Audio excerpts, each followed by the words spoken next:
Chief Ezekweme, if I may quickly hop in here, that it is also capable of fighting. Let me quickly hop in here, and in the minds of so many people, when this list comes in, what does it make us look in the eyes of the world when this kind of process goes on and these kind of monies are being published by the federal government?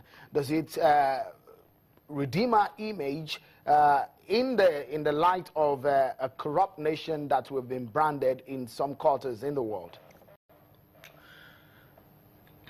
I don't think so. I don't think so. There are certain things that are self-destruct, self-immolatory. There are certain things, you can't play the role of the Chichi Dodo bird, envisaged by Professor Ayikwe Ama in his book, The Beautiful Ones Are Not Yet Born. The Chichi Dodo bird, permit me to use the word, hates human excrement with all his heart. But it feeds on feces, on maggots that wriggle out of decaying human excrement.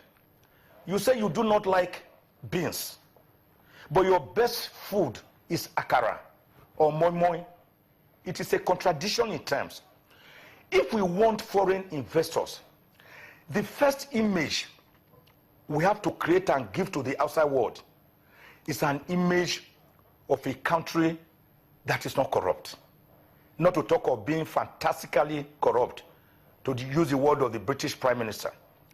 So when these figures are being read out, and a Chinese wants to come here and invest, a Briton or an American wants to come and invest, and he just Googles, say, corruption index in Nigeria. And then these figures come, and then the ugly visage of a corrupt country suddenly emanates. And then the investor also hears that, oh, there's no electricity or it is not stable.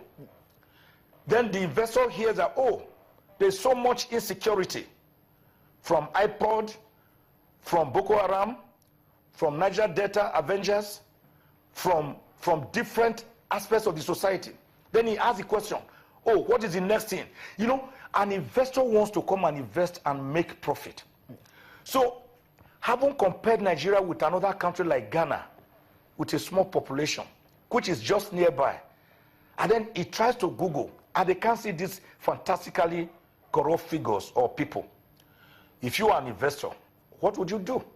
So I think in a way, it is counterproductive.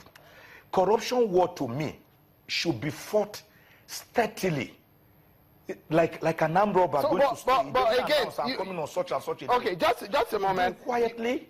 Chief Ezekweme, you've talked about why perhaps the federal government does not come. But again, one will wonder, the extreme now, the legal implications of releasing these names. If they were released tomorrow, could there be any major implication on the hands of the federal government, just like Mr. Adesina was talking to us about? For example, if you recover from a person an amount, let's say 50 million, and then you publish his name and say you recover from him 100 million, of course there must be legal issues. He will have a duty to clear his name to say you never got 100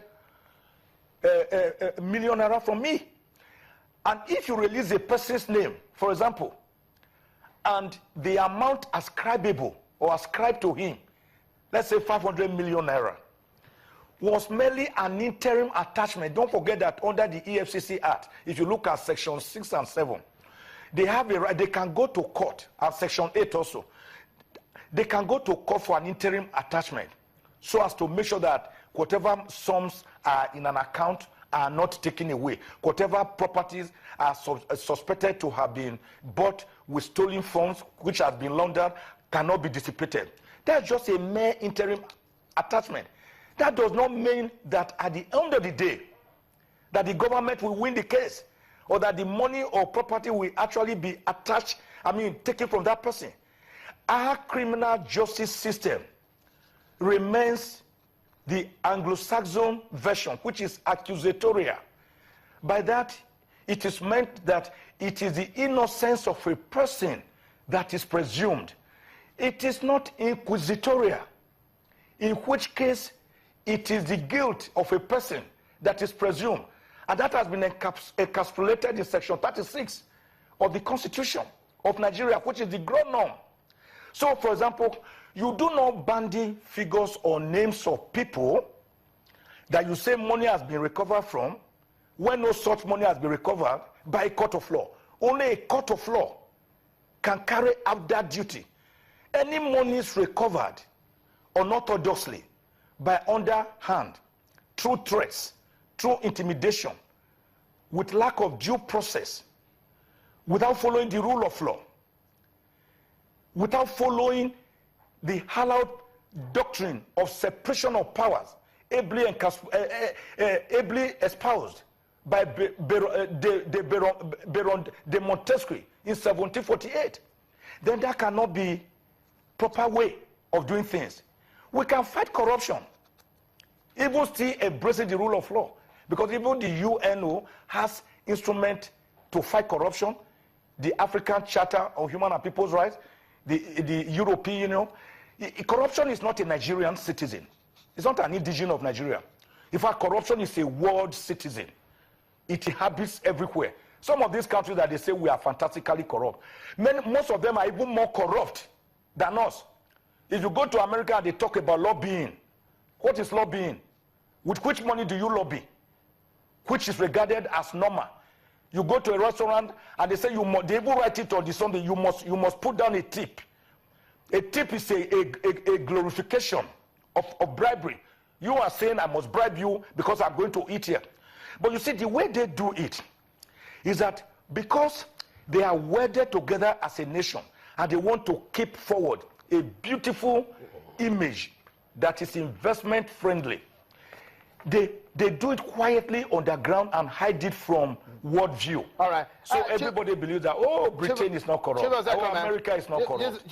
That is not true. Right. Okimbaloye, that is not true. All right. They're even more corrupt than us. All right. But they don't flaunt it. They don't demonstrate it. All they right. don't glamorize it. All right. They don't put it in a way, in a narcissistic form. Right. Just before grandeur. Yeah, because of our time, it's not done. All right. That will be counterproductive for us. Chief Executive, let me allow Mr. Showmi to round up his thoughts. What are your final thoughts? I would just say that this government is again demonstrating that it doesn't even know how to do that which it boasts about. Look, if they wanted to be systematic, between the Vice President, who is a very sound legal mind, the Attorney General, the Chief Justice, the Senate President, and the Speaker of the House and the President, they could have come up with a holistic, legally stable, decent way of getting a fast-track arrangement that can get everybody into court, get people tried, and get our money back. Nobody is telling them not to take our money. What we're telling them is not to deceive Nigerians and not to be flippant. All right, thank you so much, Mr. Showmi. Many thanks also to Mr. Babajide Ogunsanwo, Channels Television's in-house data analyst, and of course, Mr. Femi Adesina. Many thanks also to Chief Michael Zekome. I'm going to drag you back on the program to talk more on some of the issues pertaining to the state of the nation. Many thanks also. Well, but before we go, Nigeria ranks 138 out of 168 on the Transparency International's Corruption Perception Index. Africa loses about $148 billion yearly due to corruption, and according to the African Development Bank. It is said that Nigeria lost about $400 billion to corruption in the oil sector over a 30-year period. Lack of leadership many times have forced corruption as a trademark of Africa. It is not only sad that high-level corruption goes on in this part of the world, but it is sometimes heartbreaking.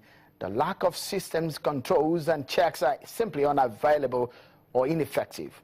It is no doubt that the manner in which Nigeria's wealth has been ferried to other countries is alarming and absolutely shameful. A matter that doesn't put us in a good light in the eyes of the world. Ultimately, the fight against corruption is what many Nigerians welcome. The manner in which it is being fought is another issue for debate. It is key to make sure no one is victimized unnecessarily and the rule of law is obeyed, and sincerity of purpose must be seen at all times. If for once our nation decide to rise to fight the hydra-headed monster called corruption, we might just be ready to fly with the rest of the nations of the world. Perhaps it is our time to rise again as a nation. That's our show for today. Many thanks for being such a great company. On behalf of the team, I'm sure Akimbale. Bye for now.